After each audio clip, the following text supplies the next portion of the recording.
Саламатсыздар ма ата-аналар? Бүгінгі ата-аналар жиналысына қош келдіңіздер. Бұл жиналыс бүкіл республика көлемінде ата-аналарға ұйымдастырылып жатырған жиналыс. Сіздер 21-ші орта мектеп гимназиясының директоры Маржангүл Кенішбаевнаның ұйымдастыруымен өтілген мектепшілік ата-аналар жиналысына қатыстыңыздар.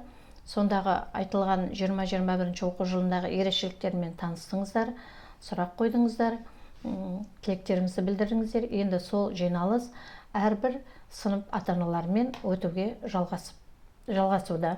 Сіздерді көргеніме қуаныштымын. Ең бастысы дендеріңізге саулық, отбасыларыңызға амандық тілеймін. Осы оқу жылын жақсы күндермен бастап, табысты, жемісті аяқтауға тілектеспін. Бүгінгі жиналысымыздың күн тәртібінде 20-21 оқу жылындағы оқытуды ұйымдастыру жолдары, компьютер мен интернет желісімен жұмыс істеу кезіндегі қауіпсіздікті ұйымдастыруға арналған ұсыныстар және ата-аналар сіздерге арналған жадынама. Қазақстан Республикасы Білім ғылым министрлігінің 345 бұйрығы негізінде орта білім беру ұйымдарында 1-11 сыныптардағы оқу процесін қашықтықтан оқытуды ұйымдастыру көзделіп отыр. Ол неге олай ұйымдастырылып жатқан? Барлықтарыңызға белгілі, қазіргі әлемдік пандемияға байланысты 1-11 сыныптарда қашықтықтан оқыту көзделіп отыр. Енді бұл неге мақсатталады? Яғни білім алушылардың, педагогтардың, өзге де қызметтердің денсаулығын сақтау мақсатында осындай қашықтық форматы таңдалып отыр. Сонымен қатар, қашықтықта оқыту кезінде 1-4 сыныптар арасында 15 баладан аспайтын кезекші класстар ұйымдастырылуда. Бірақ бұл кезекші класстардың өзі берілген нұсқау негізінде ұйымдастырылады, ашуға рұқсат етіледі және мектептерде тиісті жағдайлар болған жағдайда жергілікті жердің санитарлық эпидемиологиялық ахуалына байланысты анықталып жүзеге асады. Ал біздің мектеп қашықтықтан оқытуды ұстанамыз және 1 мен 4-тің арасында 1-ші сыныптарда биыл мектеп табалдырығын аттап отырған балалар үшін санитарлық жағдайды ұстай отыра, бүкіл талапты орындай отыра, сол 1-ші сыныптарға кезекші класс ұйымдастырамыз да, қалған класстар қашықтықтан оқытуды мақсаттап отырмыз. Яғни әрбір сіздер үшін де, біздер үшін де ең бастысы балалардың денсаулығы екендігін білесіздер. Ол жөнде әлі де оқуға жақындағанда толық ақпаратты анықтамаларды береміз.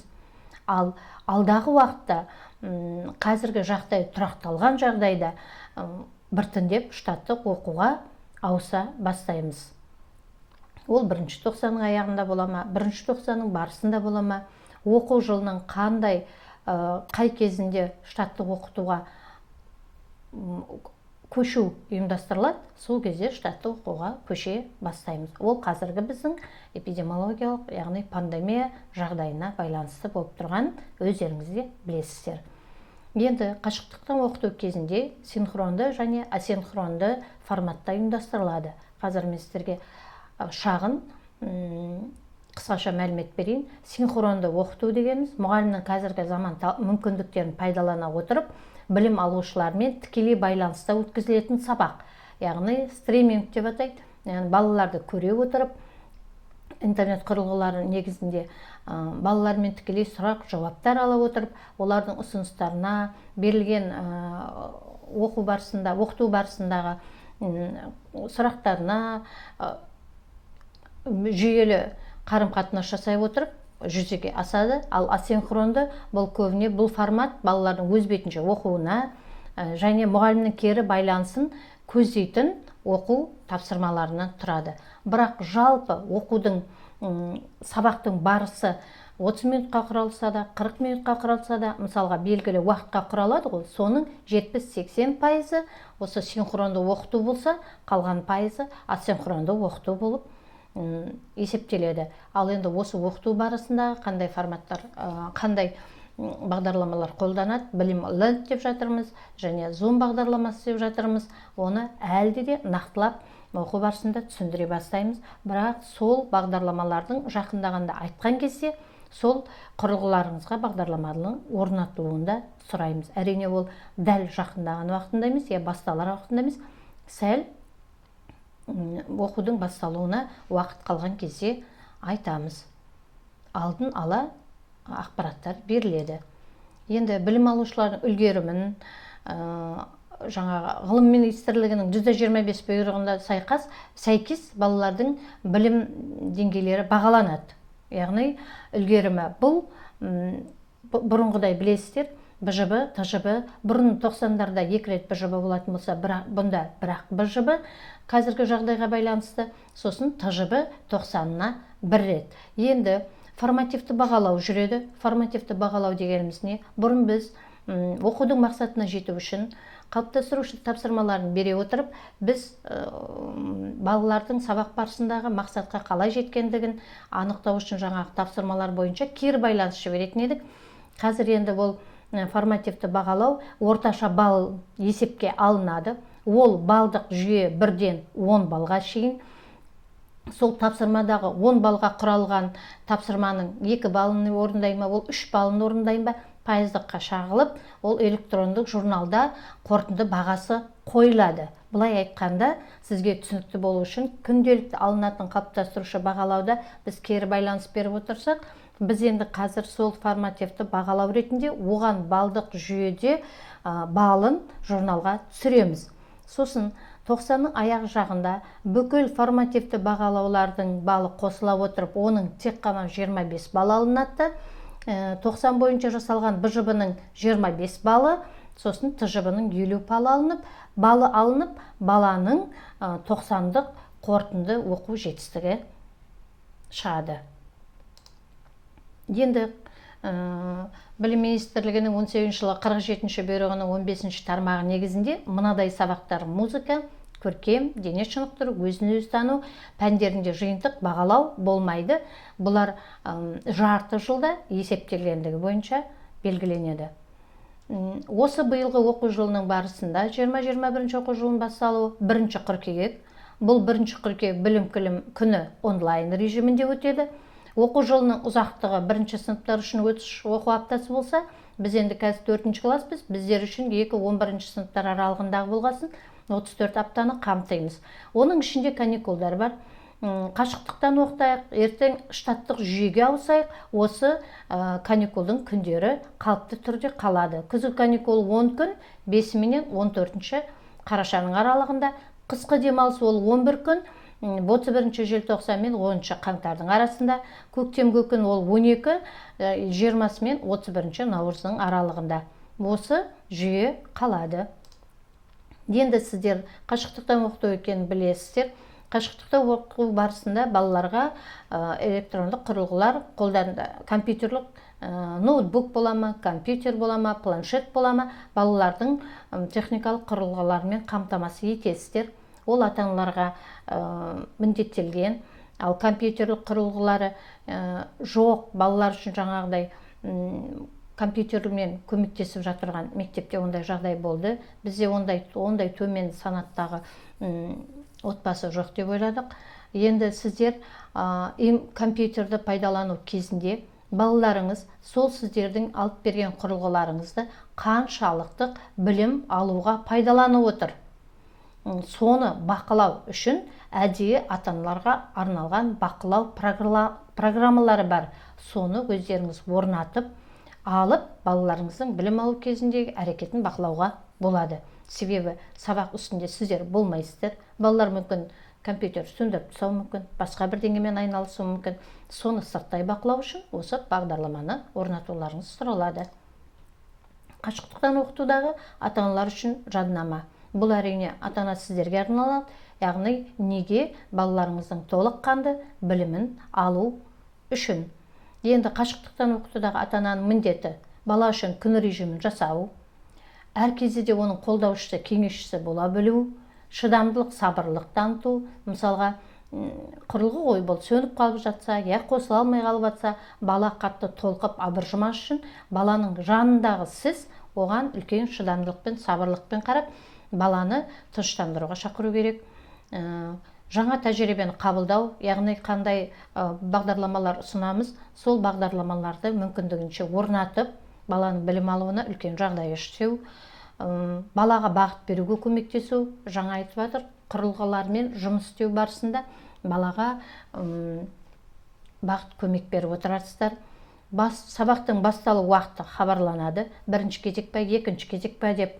Сосын сол басталу уақытына байланысты сабақ жоспары бекітіледі.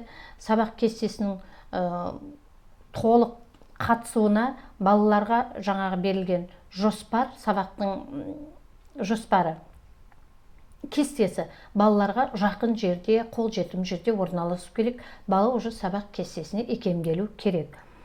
Сабақтар қатаң түрде уақытымен өткізіледі, қашықтықта болғанменен. Балалардың қатысымы өте міндетті, кестеден қалмау керек. Сосын балалардың мына электрондық құрылғыларының барлығы да алдын ала зарядталып, кешке дайындалып, балалардың ертеңгі сабағына дайын тұру керек. Осыны басты назарда ұстарсыздар. Балаңыз үшін арнайы сабақ оқу орны белгілену қажет. Яғни балаңыздың сабақ оқитын жеріне ештеңе кедергі келмейтіндей болу керек. Айналасында бүгінгі сабақ кестесі бойынша болатын сабақтарға керекті құралдар, мейлі ол линейка ма, сызғыш па, қалам ба, бояу ма, қандай зат, оқулық, дәптер, барлығы оның жанынан табылу керек. Бала компьютердің үстінде, сабақтың үстінде отырып, шығып кету, бірдеңен алып келу деген, сөндіріп тастау деген ондай әрекеттер болмау керек. Сондықтан бүгінгі сабақ кестесіндегі сабақта қандай құрал керек, соны алдын ала дайындап қойыңыздар. Сабаққа қосылу үшін алдын ала 5 минуттай қалғанда дайын отыруымыз керек. Балалардың үлгісі, сыртқы келбеті қандай болу керек? Ұқыпты болу керек. Балалар орнынан тұра сала, шашы таралмаған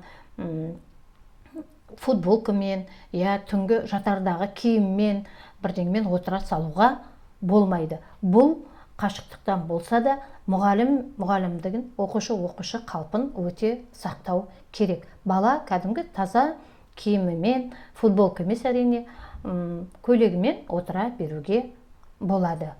Енді міндетті түрде ақ көйлек демейміз, но сыртқы келбеті баланың оқушылық қалпына сай болу керек. Сосын сабақ өтіп жатқандағы сақталатын қатаң шаралар. Тыныштық сақталу тиіс, сыртқы дыбыстардың бәрін өшіріңіздер, терезе ашық қалмасын, бала үшін сыртқы дыбыс әсер етіп алаңдатпау керек. Жан жағында басқа да құрылғылар болмауы керек. Телефон желілері қатты қажет болып жатса, балаға телефон қасында тұрғанмен оның дауыс ырғағын төмендетіп қойыңыздар. Бөлменің ішінде басқа жануарлар кедергі жасамас. Үй жануарлар бар ғой, мысалға мысық, кейбіреуінде күшіктері болады. Осылардың барлығы да балаға кедергі, тіпті үйдегі кішкентай бала да баланың сабақ оқуына кедергі болмауы керек. Қатаң сақтаңыздар. Сабақ өтіп жатқанда балалардың жаңағы айтып кеткендей бөлмеден шығып кетуіне болмайды. Сабақтың үстінде жай тұрып қалдың ау, тамақтанып ал деп үстіне тамақ әкеліп беруге болмайды, алаңдатуға болмайды. Бұл ойлаңыздар, қашықтықта отырсақ та біз кәдімгі сабақтың уақытын, тәртібін қатаң ұстайық. Егер мұғалім сұрақ қойса, жаңағы қолын көтеріп тетікшені басып жауап бере алады, бірақ орнынан тұрудың қажеті жоқ. Енді нұсқауларға назар аударыңыздар. Ең бастысы, оқушы мұғалімнің нұсқауларын қатаң орындау керек. Сіздер жағынан сол ықпал етулеріңіз керек соған. Мұғалім түсіндіріп болғаннан кейін, мұғалім айтып болғаннан кейін, бала өзінің қоятын сұрағына қоюға болады, қолын көтеруге болады. Сосын өзара бір-бірімен сабақ үстінде телефонмен жазысып, сөйтіп алаңдауға болмайды. Сабақты түсіндіру кезінде ата-аналар да, балалар да чатта жазбаймыз.